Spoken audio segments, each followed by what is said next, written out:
기도하겠습니다. 하나님 아버지, 우리가 하나님을 향하여 하나님은 나의 피난처여 나의 요새요 내가 의뢰하는 하나님이라 말씀할 때에 우리를 새 사냥꾼의 올무에서 건져주시고 심한 전염병에서 건지시는 하나님이신 것을 앞서간 믿음의 열조들도 고백했지만 오늘도 저희와 그와 같은 고백으로 하나님께 올려드리며 하나님을 사모합니다.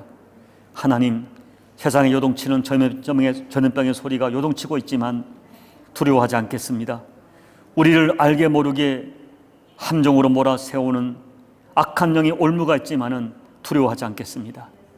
그러나 하나님 아버지, 우리 약함을 알기 때문에 오늘도 아버지 앞에 엎드려 싸우니 하나님 오늘도 우리를 긍휼히 여겨주시고 주의 날개 아래 품어주시며 주님의 장중에 붙들어 주셔서 세상의 그 어떤 도전과 그 어떤 세력과 올무와 함정이 우리를 해치 않도록 지켜주시고 보존해 주옵소서.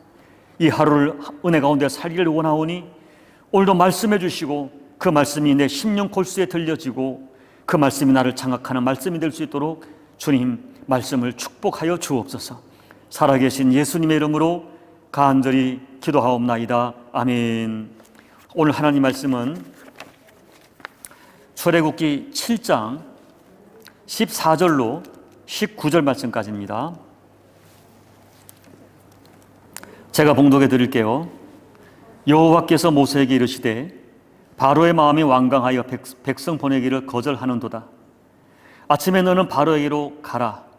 보라, 그가 물이 있는 곳으로 나오리니 너는 나일 강가에 서서 그를 맞으며 그 뱀되었던 지팡이를 손에 잡고 그에게 이르기를 히브리 사람의 하나님 여호와께서 나를 왕에게 보내어 이르시되 내 백성을 보내라.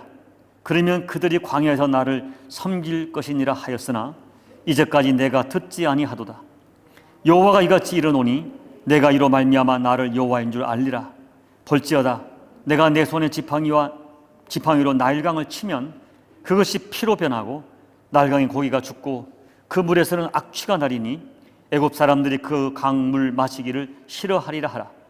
여호와께서 또 모세에게 이르시되 아론에게 명령하기를 내 지팡이를 잡고 내 팔을 애굽의 물들과 강들과 운하와 못과 모든 호수 위에 내밀라 하라. 그것들이 피가 되리니 애굽 온 땅과 나무 그릇과 돌 그릇 안에 모두 피가 있으리라. 아멘. 저의 지나간 목회 여정 가운데 참 고난 당하는 많은 교우들을 보았습니다.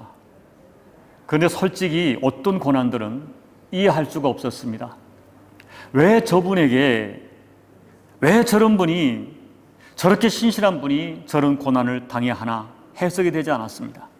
그래서 어떻게 그분들에게 위로의 말씀을 전할지 난감할 때가 퍽 많았습니다. 오직 하나님께서만이 깨닫게 해주시고 하나님만이 위로해 주시고 하나님만이 아시는 그런 비밀스러운 고난이 분명히 있습니다.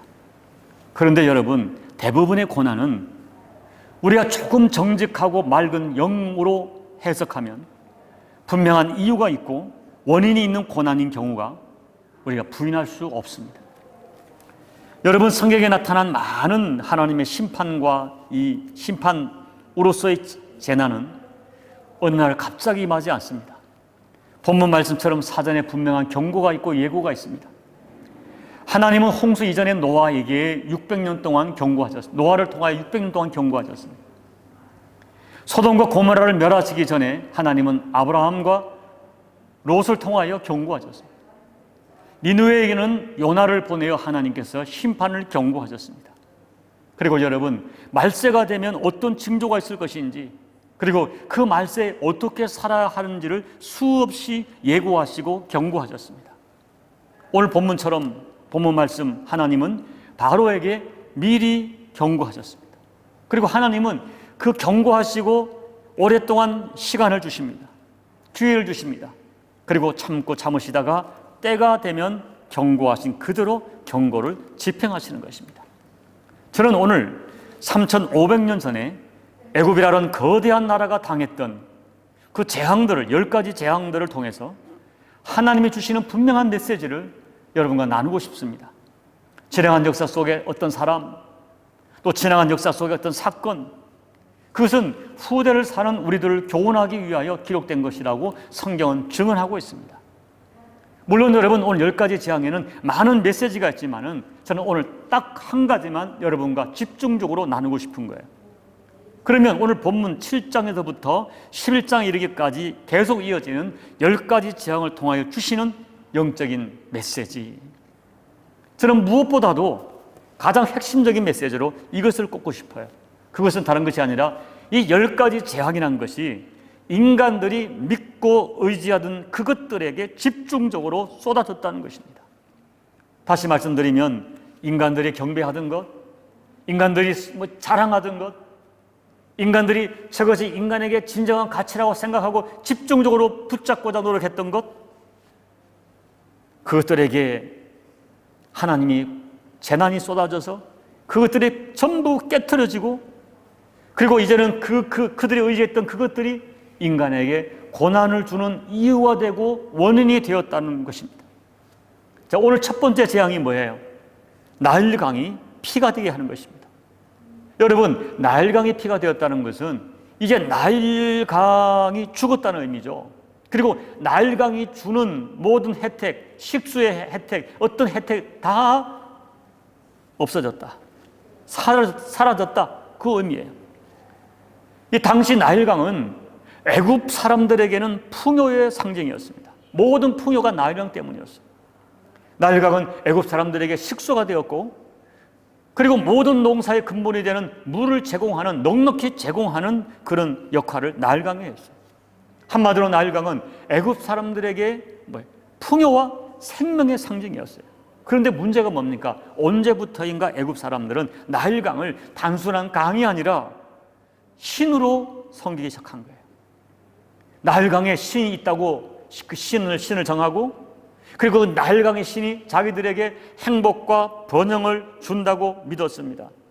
그래서 그들은 나일강의 신에게 예배를 드리고 제사를 드리고 정성을 들이기 시작했어요. 그런데 하나님께서 그 나일강을 피가 되게 하셨어요. 먹을 수도 없습니다. 모든 혜택을 순식간에 거두어 가졌어요. 나일강뿐입니까? 애굽 땅의 모든 하천과 물 모두 피가 되게 하신 거예요. 악취가 나는 거예요.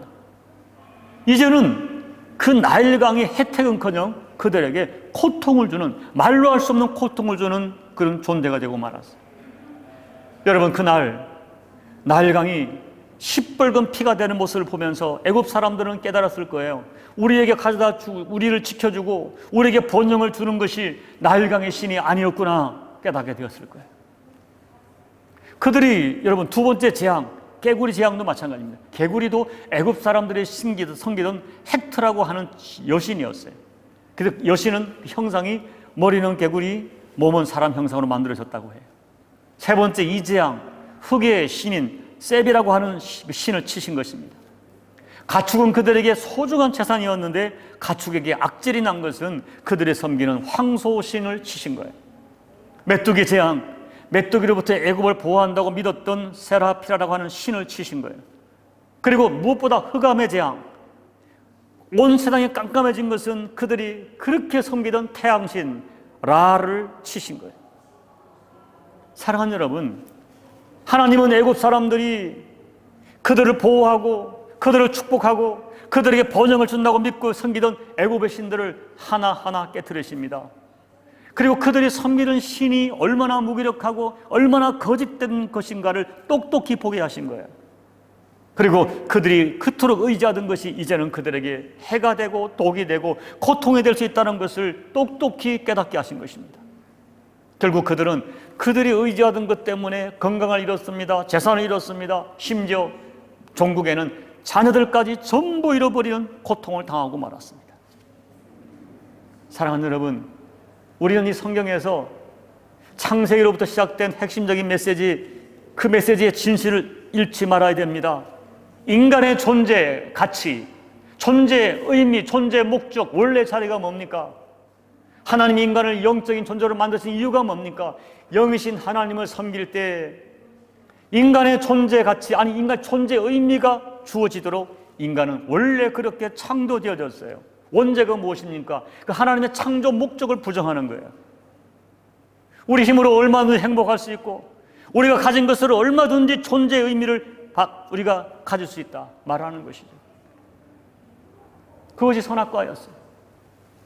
여러분, 하나님은 우리 인생의 생명과 풍성한 행복을 약속하십니다. 그러나 하나님의 형상을 따라 창조된 인간은 하나님을 섬기며 살 때 행복하도록, 존재의 의미가 있도록 그렇게 원래 창조된 거예요. 그런데 범죄한 인간은 하나님 아닌 다른 것을 섬기기 시작했습니다. 하나님 아닌 다른 것에서 인간의 존재의 의미, 살아갈 이유를 찾기 시작한 거예요. 그런데 여러분, 세월이 흐르면서, 시간이 지나면서 어떤 결과를 가져왔습니까? 인간들이 의지하던 것들이 이제는 인간에게 고통과 아픔과 두려움을 주는 존재로 바뀌기 시작한 것입니다. 하나님 대신에 돈에 인생의 행복이 있다고, 돈이 인생 절대 가치라고 믿고 따라왔습니다. 그런데 여러분, 돈 때문에 이혼합니다. 돈 때문에 형제가 갈라집니다. 돈 때문에 자식이 망하게 되었습니다. 돈 때문에 양심을 팝니다. 돈 때문에 사람을 죽입니다. 돈 때문에 가정이 파괴되어지고, 심지어 돈 때문에 영생을 잃어버리는 사람이 얼마나 많은지 모릅니다. 여러분, 한두 가지 예를 더 들어볼까요? 핵은 인간의 생애의 위대한 발명이었지만 인간의 문명에 이제는 핵 때문에 인류가 불안합니다. 컴퓨터, 인공지능, 인간의 모든 영역에 필수적이 되었지만 이제는 그 컴퓨터가 인간을 지배하는 시대가 되었죠. 여러분, 오늘 본문을 보시면 우리가 참 놀라운 것은, 여러분, 애굽은 당대 최고의 군대와 최고의 문명과 최고의 경제력을 가진 최강의 나라였습니다. 그런데 여러분, 하나님이 애굽을 치시는데 군대를 동원하지 않습니다. 사자나 곰이나 호랑이 같은 맹수를 사용하지 않았어요. 하나님은 이 교만한 바로와 애굽을 치시는데 가장 미약한, 가장 작은, 보잘것없는 깨구리, 메뚜기 같은 이런 적은 존재를 사용하셨어요. 그리고 그 미물 같은 존재를 통하여 애굽을, 바로를 꼼짝 못하게 하시는 것입니다. 여러분, 지금 코로나19 바이러스를 보세요. 이 코로나19 바이러스를 통하여 우리가 무엇을 깨닫게 됩니까? 인간의 한계, 인간의 연약함, 처저하게, 아니 뼈에 사무치게 깨달았지 않습니까? 눈에 보이지 않는 바이러스 하나 때문에 온 세상이 순식간에 마비되었습니다. 여러분, 문명을 자랑하던 세계 최고의 문명국들이 그들이 가진 생명과학이, 그들이 가진 의학이 얼마나 제한적이고 무기력한지를 똑똑히 보게 했습니다. 백신이 나온다고 하지만 그 이유를 누구도 장담하지 못합니다. 하나님은 인간이 의지하고 자랑하던 것들이 얼마나 무기력하게 넘어질 수 있는 것인지, 얼마나 간단하게 무너질 수 있는 것인지를 똑똑히 보게 하셨어요. 사랑하는 교우 여러분, 우리는 속아서는 안 됩니다. 하나님 아닌 것에 인생의 의미를 부여하고, 하나님 아닌 그 무엇인가가 나를 행복하게 해줄 수 있다고 믿고 행복의 조건과 목적으로 삼아 쫓아가면 언젠가는 내가 의지하던 바로 그것 때문에 피눈물을 흘리는 고통을 경험하게 될 것입니다. 그리고 내가 의지하던 바로 그것 때문에 궁극적으로 하나님께 버림받아 슬피 우는 그날을 경험하게 된다. 이것이 성경의 무서운, 너무나 치엄한 경고예요. 하나님 이것을 바로와 애굽에 쏟아진 재앙을 통하여 후대를 사는 우리들에게 교훈을 주고 계시는 겁니다. 말씀을 정리합니다. 오늘 우리는 이 바로와 애굽에 쏟아진 재앙들을 보면서 평생 잊지 말아야 할 중요한 교훈 하나를 간직해야 돼요. 제가 들려드릴 테니까 여러분 한번 속으로 따라해 보세요. 하나님 외에 그 어떤 것도 내 인생의 우상으로 삼지 말아야 한다. 하나님 외에 그 어떤 것도 내 인생의 우상이 되지 않도록 해야 된다. 이 한 가지 교훈을 잊어서는 안 돼요. 여러분, 혹시 하나님께서 여러분에게 나일강의 축복을 주셨다면 그 나일강의 축복을 감사하세요. 그리고 그 나일강의 축복으로 말미암아 하나님께 원하시는 것이 무엇인가 생각하고 하나님께 기뻐함을 위하여 사용하십시오. 이웃에게 나누십시오. 여러분에게 주어진 돈이 여러분에게 우상이 되지 않고 여러분의 자녀가 우상이 되지 않도록 깨어 있어야 됩니다. 오늘 애굽 사람들이 그토록 의지했던 나일강이 하루아침에 피바다가 되었다. 이것을 잊어서는 안 돼. 오늘 우리는 지나간 역사 속에 바로와 애굽에게 쏟아졌던 10가지 재앙을 통하여 주시는 하나님의 경고를 들어야 돼요. 하나님 외에 그 어떤 것도 우리 인생의 우상으로 삼지 말아야 된다. 하나님 외에 그 어떤 것을 우상 삼으면 그것 때문에 반드시 망한다. 이 진실을 잊지 말아야 됩니다. 이 경고를 잊지 말아야 돼요. 여러분 평생에 이 진리를 간직하고 하나님 외에 다른 것이 여러분 인생의 우상이 되지 않도록 자신을 철저하게 날마다 점검하고 깨우치면서 오직 예수, 오직 여호와 하나님, 그 믿음을 보존하고 지켜가시는 여러분 모두가 꼭 되시기를 예수님 이름으로 축복합니다. 아멘. 오늘 우리 말씀을 기억하면서 우리 찬송가 315장을 우리 찬양하시겠습니다. 내 주 대신 주를 참 사랑하고 곧 그에게 죄를 다 고합니다. 그 은혜를 주신 내 예수시니 이전보다 더욱 사랑합니다. 주 날 사랑하사 구하시려고 저 십자가 고난 당하셨도다. 그 가시관 쓰신 내 주 배우니 이전보다 더욱 사랑합니다. 내 평생에 힘쓸 그 큰 의무는 주 예수의 덕을 늘 기림이라. 숨질 때에까지 내 할 말씀은 이전보다 더욱 사랑합니다. 그 영광의 나라 나 들어가소. 그 풍성한 은혜 늘 감사하리. 금멸유관 쓰고 나 찬송할 말 이전보다 더욱 사랑합니다.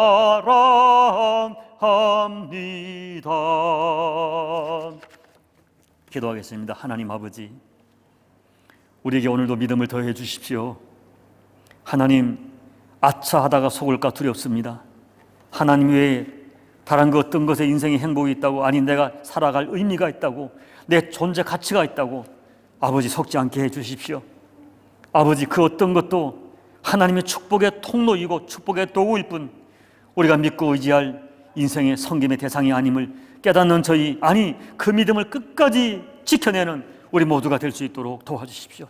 하나님 외에 그 어떤 것도 내 인생의 우상으로 삼으면 그것 때문에 반드시 망한다는 교훈을 오늘 바로를 통하여 10가지 재앙을 통하여 성경에 기록하여 들려주시는 하나님의 이 엄중한 경고를 우리 사랑하는 교우들 심령에 새기고 평생 이 메시지를 잊지 않도록, 이 교훈을 잊지 않도록 오직 예수, 오직 하나님의 신앙으로 살아가는 우리 모두가 될 수 있도록 하나님 아버지 은혜 베풀어 주시고, 아니 하나님 기도합니다. 소망합니다. 세월을 가면 갈수록 이전보다 더 주님이 사랑스러워지고 주 없이 살 수 없다는 고백과 찬양으로 살아가는 우리 교우들 되어지다가 마침내 그 고백 그대로 그들 인생 속에 함께 하시고 주인 되어주시고 우리를 다스려 주시고 장악하시는 여호와 하나님으로 말미암아 승리하는 우리 교우들 될 수 있도록 은혜 베풀어 주시옵소서. 오늘도 엎드려 간구하는 우리 모든 교우들의 간구, 그들의 가정의 기도 제목, 아버지 가족의 문제, 자녀의 문제, 재정의 문제, 영적인 문제 다 주님이 응답해 주시고 코로나로 고통하는 전 세계 열방들, 조국, 대한민국, 말레이시아 하나님께서 긍휼을 베풀어 주셔서 여전히 요란스럽고 소란스러운 세계상 속에서도 그 백성을 지키시는 하나님의 은혜가 우리 교우들에게 실제하는 은혜가 될 수 있도록 하나님 아버지 축복하여 주옵소서. 살아계신 예수님의 이름으로 간절히 축복하며 기도하옵나이다. 아멘. 여러분, 오늘 들은 말씀을 놓고 정말 다시 한번 여러분께 권고합니다. 하나님 외에 그 어떤 것이 내 인생에 우상되지 않도록 아차하면 속습니다. 아차하면 곁길로 갑니다. 여러분 자신을 정직하게 되돌아보십시오. 하나님, 이 믿음 오직 하나님만이 나의 영원한 평생의 내 하나님이심을, 내 주되심을 고백하며 지켜내며 살겠습니다. 오늘 기도합시다. 여러분의 가족들이, 여러분의 자녀가 하나님의 다른 것을 인생의 의미로 삼지 않도록 그들에게도 믿음을 더해주고 깨달음을 더해달라고 여러분 간절히 기도해 주십시오. 우리 교회가 하나님의 그 어떤 것을 우상 삼지 않도록 여러분 기도해 주십시오. 그리고 고통하는 전 세계 열방을 위해 간절히 기도해 주시고 여러분 각자의 기도 제목 가지고 기도하시다가 예배를 마무리해 주시기 바랍니다. 기도하겠습니다. 하나님 아버지 감사하고 고맙습니다. 오늘도 아버지의 말씀을 통하여 저희들 깨우쳐주심을 감사를 드립니다. 하나님 아버지 우리가 언제부턴가 이 땅을 살면서 나도 모르게 눈에 보여지고 내 몸으로 체득되어지고 내 몸에 와지는 환경과 여건과 조건이 우리 인생을 행복하게 하고 내 인생의 성공의 요소라고 생각할 때가 얼마나 많은지요. 내가 존재하는 의미라고 생각할 때가 얼마나 많은지요. 주님 깨닫게 해주십시오. 우리에게 믿음을 더해 주십시오. 이 분명한 한 가지 위대한 진리, 하나님만이 우리의 섬길신이시고 하나님만이 우리의 존재 의미시고 하나님만이 내 인생의 도울자이시며 하나님만이 내가 예배하고 섬길 대상이라는 이 분명한 엄연한 지울 수 없는 이 아버지 엄연한 진리를 우리 평생 붙들고 지키고 보존해가는 저희가 될 수 있도록 아버지 축복해 주십시오. 오늘 아버지, 이 아버지 애굽을 통하여 바로를 통하여 들려주시는 교훈, 하나님 여호와 외에 어떤 것도 내 인생의 우상이 될 수 없고 섬길 대상이 될 수 없다는 이 엄중한 경고, 하나님의 그 어떤 것을 섬기면 그 섬기는 그 어떤 것이 마침내는 나에게 고통이 되고 깨지고 부서지는 아버지 그런 내 인생의 아버지 정말 아버지 거기 그것 때문에 하나님께 버림받게 될 수 있다는 이 엄연한 진리를 기억하면서 다시 한번 우리의 믿음을 새롭게 해주시기를 아버지 앞에 간절히 기도하고 소원합니다. 하나님 그 믿음 잃지 않도록 도와주십시오. 우리도 그러하지만 우리 자녀 세대에 하나님 세상이 이 세상에 보암직하고 무음직한 것들이 우리 자녀들의 인생에 우상이 되지 않도록 그들의 인생의 의미가 가치가 되지 않도록 아버지 하나님 지키고 은혜 베풀어 주시옵소서. 곧 코로나로 고통하는 전 세계 열방을 주께서 불쌍히 여겨주시고 오늘도 엎드려 기도하는 주의 백성들을 기억하시사 조국 대한민국이 하나님 은총을 입게 도와주십시오. 아버지 코로나19로 말미암아서 한국교회가 엄청난 타격을 받고 있습니다. 성도들이 타격을 받고 있습니다. 교회가 세상에 조롱이 되고 있고 무슨 병을 옮기는 통로처럼 세상 지탄을 받고 있습니다. 하나님 속지 않게 도와주시고 이 어려움 속에서 교회들이 정신을 차리고 이와 같은 고통을 주시는 이유가 뭔지 아버지가 무엇을 원하는지 깨달아 교회가 영적인 지도를 지키며 예배를 지켜내며 오히려 이번을 통하여 아버지 교회가 정금같이 새로워지는 기회가 될 수 있도록 조국교회를 축복해 주시길 기도하고 소원합니다. 북한 땅 북한교회 고통하는 사람들 그들이 어떤 고통을 당하는지 코로나로 인하여 어떤 아픔을 당하는지 알 수가 없사오나 주님 북한 땅 교회를 지켜주시고 성도들을 지켜주시옵소서. 그리고 하나님의 방법과 하나님의 방식으로 그들에게 은총을 베풀어 주시고 아버지 이 북한 땅의 예배가 교회가 회복되는 그날이 반드시 올 수 있도록 하나님 은혜 베풀어 주시옵소서. 아버지 여기 말레이시아를 불쌍히 여겨주시고 축복해 주십시오. 이 땅에 있는 하나님의 산물 때문에라도 이 땅을 지켜주시고 확산되는 코로나가 아버지 진정되게 도와주시며 더 이상 아버지 MCO와 모든 이 여건들이 이제는 완화될 수 있도록 하나님 도와주셔서 우리가 마음껏 예배하고 마음껏 대면하여 하나님께 영광 돌려 예배가 회복될 수 있도록 아버지 은혜 베풀어 주십시오. 주님 손을 들어 안수합니다. 우리 교우들 중에 여러 가지 문제로 고통하고 이 오늘도 엎드려 간구하는 모든 기도의 제목들 질병의 문제, 건강의 문제, 관계의 문제, 재정의 문제, 기업의 문제 아버지께 올려드려오니 풀어주시고, 특별히 우리 사랑하는 자녀들, 군에 가 있는 자녀들, 혹시 병으로 고통하는 자녀들, 진로를 놓고 기도하는 자녀들, 시험으로 기도하고 있는 자녀들, 학업으로 아버지 오늘도 하나님 앞에 올려드리는 자녀들, 결혼 문제, 모든 문제 속에 은총을 바라는 우리 자녀들 속에 하나님 임마누엘 역사해 주셔서 오늘도 기도합니다. 아버지, 우리 자녀를 통해 하나님 영광 돌리고 자녀를 통해 하나님께 간증할 수 있도록 은혜 베풀어 주시옵소서. 주님 도와주십시오. 우리는 하나님의 은혜가 없이는 살아갈 수가 없습니다. 아버지 돌보신 은혜가 없이는 살아갈 수가 없습니다. 그것이 영적인 문제든 육적인 문제든 관계 문제든 주님의 은혜가 필요합니다. 주여 도와주십시오. 주여 도와주십시오. 주여 도와주십시오. 아버지 은혜